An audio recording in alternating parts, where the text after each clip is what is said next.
Greetings everyone, welcome to a special episode of the Fantastic Four Atari 2600 games.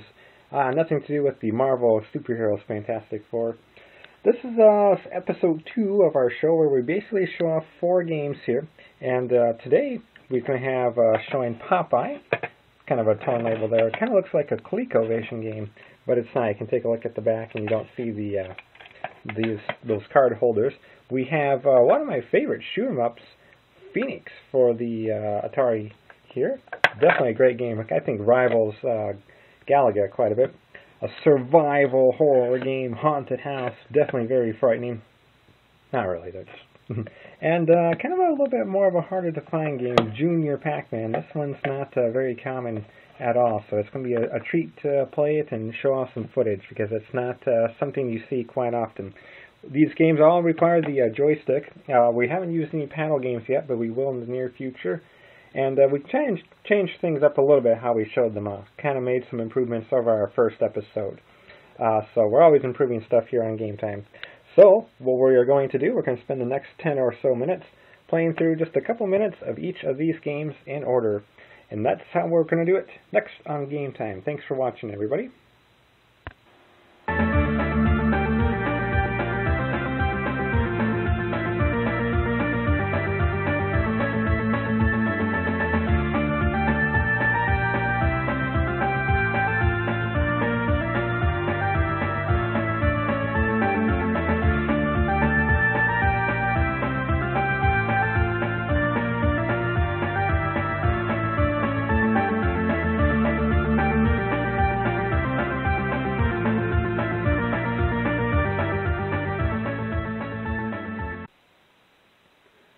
Alright everybody, welcome back to Game Time's Fantastic Four Atari games.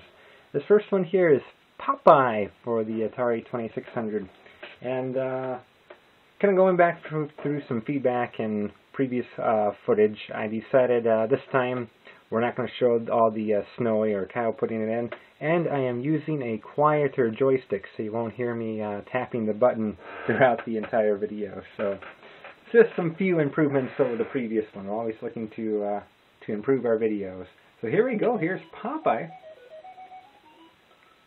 Wonderful. Loved this game originally on the NES, if anyone remembers that one. Basically, you control Popeye, and you have to get these hearts that Olive Oil's throwing down, all the while avoiding, what's the guy's name there? Brutus? I think it is, if I remember right.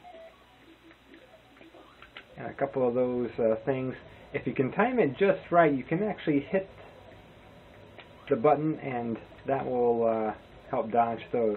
So we can kind of climb up and down the stairs and ladder. Oh! We dodged the first one, we got us the second time. This is the game that really inspired Shigeru Miyamoto from Nintendo. He was a huge fan of this game, especially in the arcades. And no wonder why, oh, he got it. He got me. And no wonder why we did see this one eventually on the NES. Just a great port of the arcade game. I walked right into that one. I remember playing this game on the NES. This is where I first fell in love with the game. So there is Popeye for the Atari 2600. Definitely a great game to get if you do have a 2600 and they are able to find it. Alright, game number 2 is Phoenix for the Atari 2600. Of course, this is another port from a classic arcade game. Actually, Phoenix itself from Century, I believe, was the company who put that out in the arcades. Actually, one of the first games, maybe not the first, but among the first games to actually feature a boss battle. We'll see if we can get to it all in this video here. So basically, so what happens when you take your eyes off the screen for a second. You are this kind of orange bird here at the bottom, and you can get a little bit of shield by holding back on the, or down I should say, on the joystick. And we have to kind of fight these other birds that are wildly chasing us down. Oh, I got too close. Alright. bear with me, I haven't played this game in forever here. Poor excuse, but... Actually, I really do enjoy the arcade original. Alright, here we go to stage 3. If we can get them in the middle, we can take out the entire bird. Otherwise, we can just do it wing by wing. But we want to be careful, because they do dive bomb us here at the center. Kind of like that. Damn birds. Alright, stage 4, red birds, a little bit more fierce. I swear I pulled back on my controller here. Yeah, thanks, now you do it.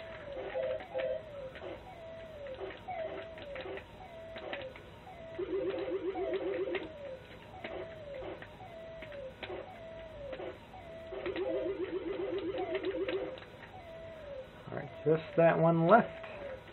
Very challenging game, but I really do enjoy the arcade version. Here is that boss battle I was previously referring to. It's one of the first times in video game history we get a, quote, boss battle at the end. Again, I don't know if it was the first, but definitely among the first. So I'm just going to chip away at that shield here, kind of where it's safe. Alright, and I'm going to go back to the center. Oh! Once your shield is out, once your shield is out, you cannot move. But yeah, that is basically Phoenix for the Atari. Just a great arcade port. And if you get a chance to play the original arcade game, do so. It is fantastic. I would consider right up there with Galaga. Alright, gamers, this next game is called Haunted House. This was one I showed off a little bit briefly when I reviewed the, maybe not reviewed, but took a look at the Atari Flashback Model 4 a while back. Definitely check the Atari playlist for more information on that. But this is survival horror at its finest. Who needs Resident Evil when you have Haunted House? Basically, there's 9 games here. I can cycle through all 9 of them. Definitely gets harder in different variations in each of those games. So, you do get 9 lives as well. Kind of funny. And basically we're going around trying to find pieces of an urn. There's 3 pieces, 2 handles, and the center part. And the best way to find it is using your flashlight here. And you can see how many times you have used your flashlight if you're kind of doing a competition with some friends. Right here in the lower left-hand portion, the 0-1 is... Oh! And there's hit number 1. I have 8 more tries left. And we want to dodge those monsters as well. We'll run into some ghosts. There's a ghost there. That's scary. A piece of an urn. The monsters will always blow out our light. Crap. And I can't get it without the light. There is also a scepter or magic wand. I'm not quite sure what to call it. Probably even a wooden cross. That when you're carrying it, the monsters do not attack you. But if you do carry it, you are unable to collect pieces of the urn. So it's kind of one or the other there. You can't use both. Those creatures are everywhere.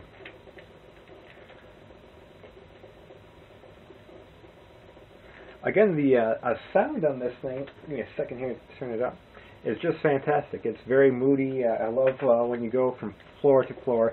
I think all the stages do have 4 floors as well, if I remember right. That's nice. I love that sound effect. They know they knew how to program these games back in the day.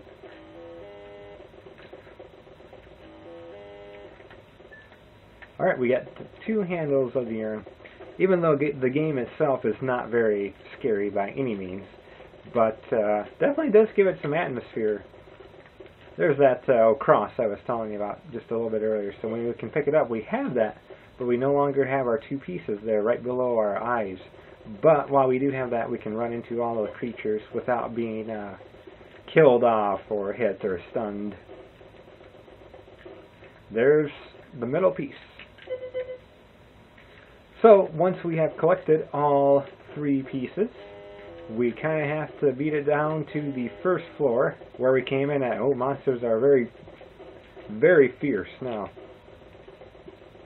Oh, we're going up. Kind of hard to tell which way the stairs go. That's kind of where we need to be. Oh, spider. And here we go. And I love the ending music here. It's fantastic.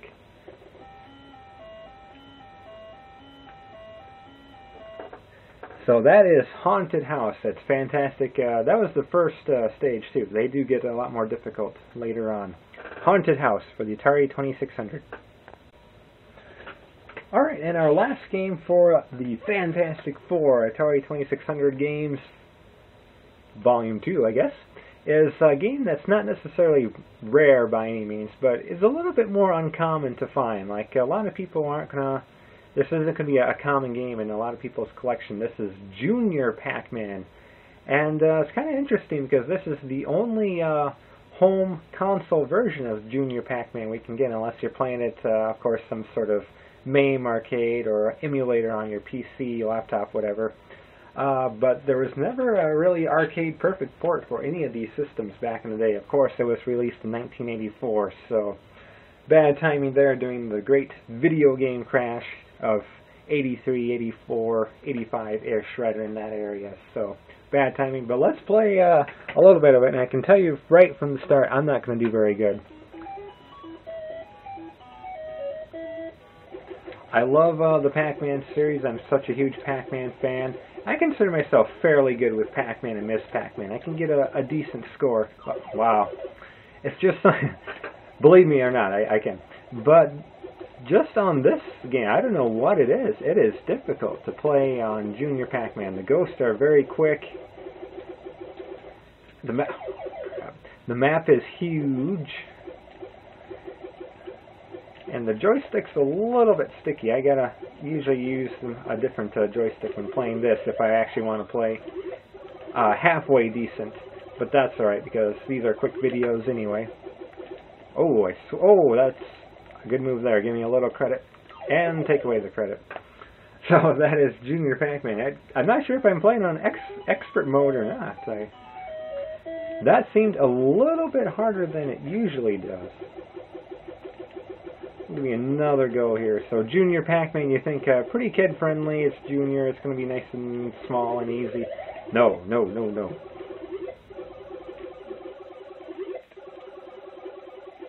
Alright, so that's really the only great way to get a good score, is you want to make sure to get those ghosts.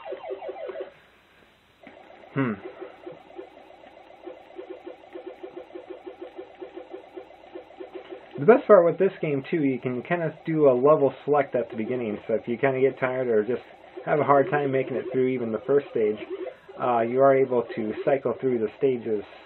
Here, I'll even show you here real quick. So, there's sort of an easy mode.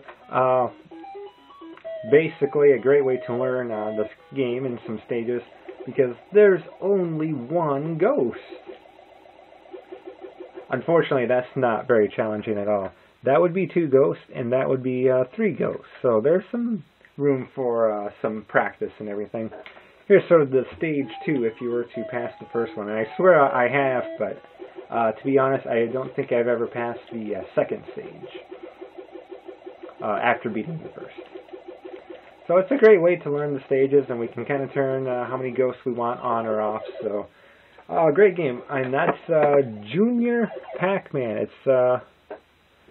It's a great game to have if you are able to find it. It's going to be just a little bit more than your average Atari 2600 game, just because it's a little bit more uncommon, not a common game to see, especially out in the wild.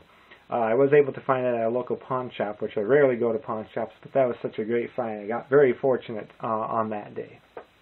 Thanks for joining us, everybody, for Atari, Fantastic Four Atari games. And definitely leave a comment on what game featured was your favorite, as well as maybe a fantastic game for the Atari you think is absolutely fantastic and we should do in the near future on Game Time. Definitely do take requests here as well. So thanks for watching, everybody. Subscribe if you like. Definitely give it a thumbs up. That's always great to see as well. And everyone take care. Stay classic. Thanks for watching.